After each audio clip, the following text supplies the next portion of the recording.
Hello అండి, అందరికీ నమస్కారం. నేను మీ కట్టా కార్తీక్. వైసీపీ కీలక నాయకుడు గన్నవరం మాజీ ఎమ్మెల్యే వల్లభనేని వంశీ మళ్ళీ జైలు జీవితాన్ని చూడబోతున్నాడా? మళ్ళీ కూటమి ప్రభుత్వం వల్లభనేని వంశీని అరెస్ట్ చేయబోతుందా? ఎందుకు ఈ అనుమానం అంటే, ఇవాళ వల్లభనేని వంశీ ముందస్తు బెయిల్ను సుప్రీంకోర్టు పక్కన పెట్టేసింది. అక్రమ మైనింగ్ కేసులో ఆంధ్రప్రదేశ్ హైకోర్టు ఇచ్చినటువంటి ముందస్తు బెయిల్ను ఇవాళ సుప్రీంకోర్టు పక్కన పెట్టింది. మళ్ళా దీని మీద విచారించమని చెప్పేసి 4 వారాలలోపు విచారించి తీర్పునివ్వాలని చెప్పేసి హైకోర్టుకి సుప్రీంకోర్టు ఆదేశాలు జారీ చేసింది. నిజానికి జూన్ 2వ తారీఖున వల్లభనేని వంశీ విడుదలయ్యారు. అప్పుడు ఈ అక్రమ మైనింగ్ కేసు కూడా ఉంది. ఈ మైనింగ్ కేసులో ఆంధ్రప్రదేశ్ ప్రభుత్వం పీటీ వారెంట్ జారీ చేసింది. అంటే ఈ కేసులో కూడా ఇంకొన్నాళ్ళు జైల్లో ఉంచడానికి ప్రయత్నాలు చేసింది. కానీ వల్లభనేని వంశీ ఈ పర్టికులర్ కేసు మీద హైకోర్టును అప్రోచ్ అయ్యాడే ముందస్తు బెయిల్ కోసం. హైకోర్టు ముందస్తు బెయిల్ ఇచ్చింది. ఆ సమయంలో రాష్ట్ర ప్రభుత్వం మా వాదనలు కూడా వినండి ముందస్తు బెయిల్ ఇచ్చే ముందు అని చెప్పేసి హైకోర్టును వేడుకుంది. 1 వారం సమయం కావాలని అడిగింది. కానీ అప్పుడున్న జడ్జి గారు రాష్ట్ర ప్రభుత్వ వాదనని పక్కన పెట్టేసి వల్లభనేని వంశీకి ముందస్తు బెయిల్ మంజూరు చేశారు. దాని మీద ఆంధ్రప్రదేశ్ ప్రభుత్వం సుప్రీంకోర్టును అప్రోచ్ అయింది. సుప్రీంకోర్టు రాష్ట్ర ప్రభుత్వ వాదన వినకుండా వన్ సైడ్గా ముందస్తు బెయిల్ ఇవ్వడం సరైంది కాదు, రాష్ట్ర ప్రభుత్వం వాదన కూడా వినండి అని చెప్పేసి హైకోర్టుకు సూచన చేసింది. రాష్ట్ర ప్రభుత్వం 1 వారంలోగా మా వాదన వినిపిస్తామని చెప్పేసి చెప్పింది. మొత్తంగా 4 వారాలలోపు హైకోర్టు ఈ ముందస్తు బెయిల్ అంశాన్ని 2 వాదనలో విని ఒక కంక్లూజన్కు రావాలని చెప్పేసి సుప్రీంకోర్టు సూచించడం జరిగింది. అంటే రాబోయే 4 వారాలు అంటే 1 నెల రోజుల్లోపు వల్లభనేని వంశీకి ఈ అక్రమ మైనింగ్ కేసులో ముందస్తు బెయిల్ ఇవ్వాలా లేదా అని ప్రభుత్వ వాదనలు వల్లభనేని వంశీ వాదనలు విని హైకోర్టు ఒక కంక్లూజన్కి వచ్చి తీర్పిస్తుంది. ఆ తీర్పు ఆధారంగా నిజానికి వల్లభనేని వంశీకి ముందస్తు బెయిల్ వస్తే అరెస్టు కాడు, ముందస్తు బెయిల్ కనుక రాకపోతే ఖచ్చితంగా వల్లభనేని వంశీ మరొకసారి అరెస్ట్ అయ్యే అవకాశాలే కనపడుతూ ఉన్నాయి.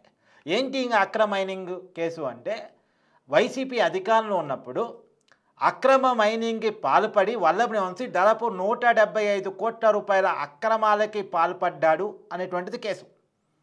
ఇది నిజానికి పెద్ద కేసే.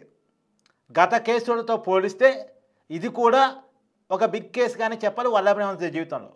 ఈ కేసులో గతంలోనే ప్రభుత్వం పీటీ వారెంట్ జారీ చేస్తుంది. కానీ వల్లభనేని వంశీ హైకోర్టులో ముందస్తు బెయిల్ పొందటం వల్ల జూన్ 2వ తారీఖున బయటకు వచ్చారు. నిజానికి ఇదే చివరి కేసు వల్లభనేని వంశీ మీద ఉన్నది. మిగతా అన్ని కేసుల్లో కూడా రిమాండ్ ఖైదీగా వల్లభనేని వంశీ గడిపాడు. నిజానికి వల్లభనేని వంశీ సత్యవర్ధన్ అనేటువంటి ఒక దళిత యువకుడిని కిడ్నాప్ చేసిన కేసులో మొట్టమొదటిగా అరెస్ట్ అయ్యాడు. హైదరాబాదులో మహింబూజాలో నివాసం ఉంటున్న వల్లభనేని వంశీని ఆంధ్రప్రదేశ్ విజయవాడ పోలీసులు హైదరాబాద్ వచ్చి మరీ అదుపులో తీసుకున్నారు ఉదయం పూట. ఎందుకు? ఈ సత్యవర్ధన్ కిడ్నాప్ కేసులో. ఈ kidnap case ST atrocity case. ఎందుకంటే కిడ్నాప్ చేసిన దళిత యువకుడిని, బెదిరించిన దళిత యువకుని కాబట్టి ఎస్టీ అట్రాసిటీ కేసు కూడా దీంట్లో పెట్టారు. తర్వాత అతని మీద గతంలో ఎమ్మెల్యేగా ఉన్నప్పుడు గన్నవరం టీడీపీ ఆఫీస్ మీద దాడి చేసిన కేసులో కూడా వల్లభనేని వంశీ నిందితుడు. తర్వాత అతను భూ కబ్జాలు చేశాడు అనేటువంటిది మరొక కేసు. సో ఇలా అనేక కేసుల్లో రిమాండ్ ఖైదీగా కొన్ని నెలల పాటు వల్లభనేని వంశీ జైలు జీవితాన్ని గడిపాడు.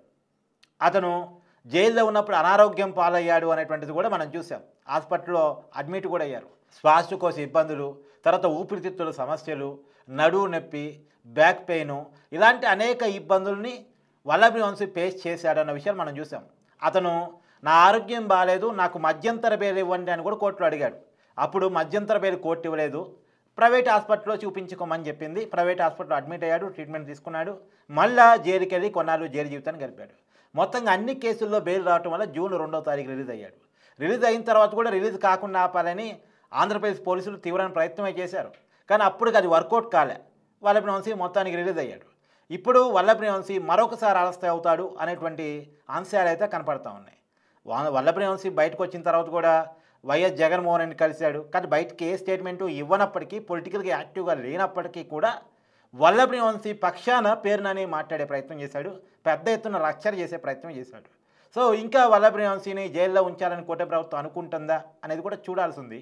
ఈ మధ్య కాలంలోనే మళ్ళీ ఏదో అనారోగ్య సమస్యలతో హాస్పిటల్ పాలైనట్టు వల్లభనేని వంశీ విజువల్స్ కూడా కొన్ని బయటకు వచ్చాయి.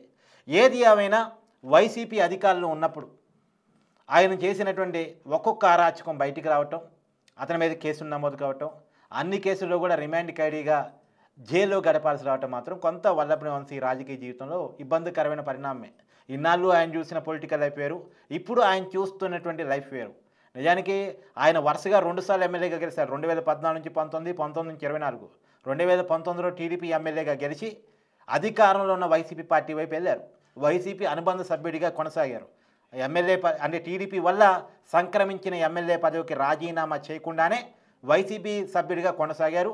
పైగా అవకాశం ఇచ్చి గెలిపించినటువంటి టీడీపీ పార్టీని అనరాని మాట్లాడినాడు. అవకాశం ఇచ్చిన నాయకుడు చంద్రబాబు నాయుడిని అనరాటి మాట్లాడినాడు. చంద్రబాబును మాత్రమే కాదు, చంద్రబాబు నాయుడు ఇంట్లో ఉన్న వ్యక్తులను కూడా, నారా లోకేష్ని, తర్వాత చంద్రబాబు నాయుడు గారి సతీమణిని కూడా అనరాని మాటలు అన్నాడు అనేది అప్పుడు పెద్ద వైరల్గా మారింది. దానివల్లే వల్లభనేని వంశీ ఇన్ని కేసులు పెట్టబడుతున్నా కానీ, ఇన్నాళ్ళు జైల్లో ఉంటున్నా కానీ, అతనికి అనారోగ్య సమస్యలు వచ్చినప్పటికీ కూడా గన్నవరంలో కనీసం జారీ రాకపోవటం, వరుసగా 2 సార్లు గెలిచిన వ్యక్తి మొన్న ఎన్నికల్లో ఓడిపోవటానికి ఉన్న కారణం అతని నోటి దూరే అని చాలా క్లియర్గా చెప్పుకోవాలి. ఏదేమైనా కర్మ ఫలితం అతను అనుభవిస్తున్నాడని చెప్పేసి గన్నవరం ప్రజలే మాట్లాడుకుంటున్న పరిస్థితి. మరి చూడాలి, నిజంగా వల్లభనేని వంశీ మళ్ళీ అరెస్ట్ అవుతాడా? చూద్దాం.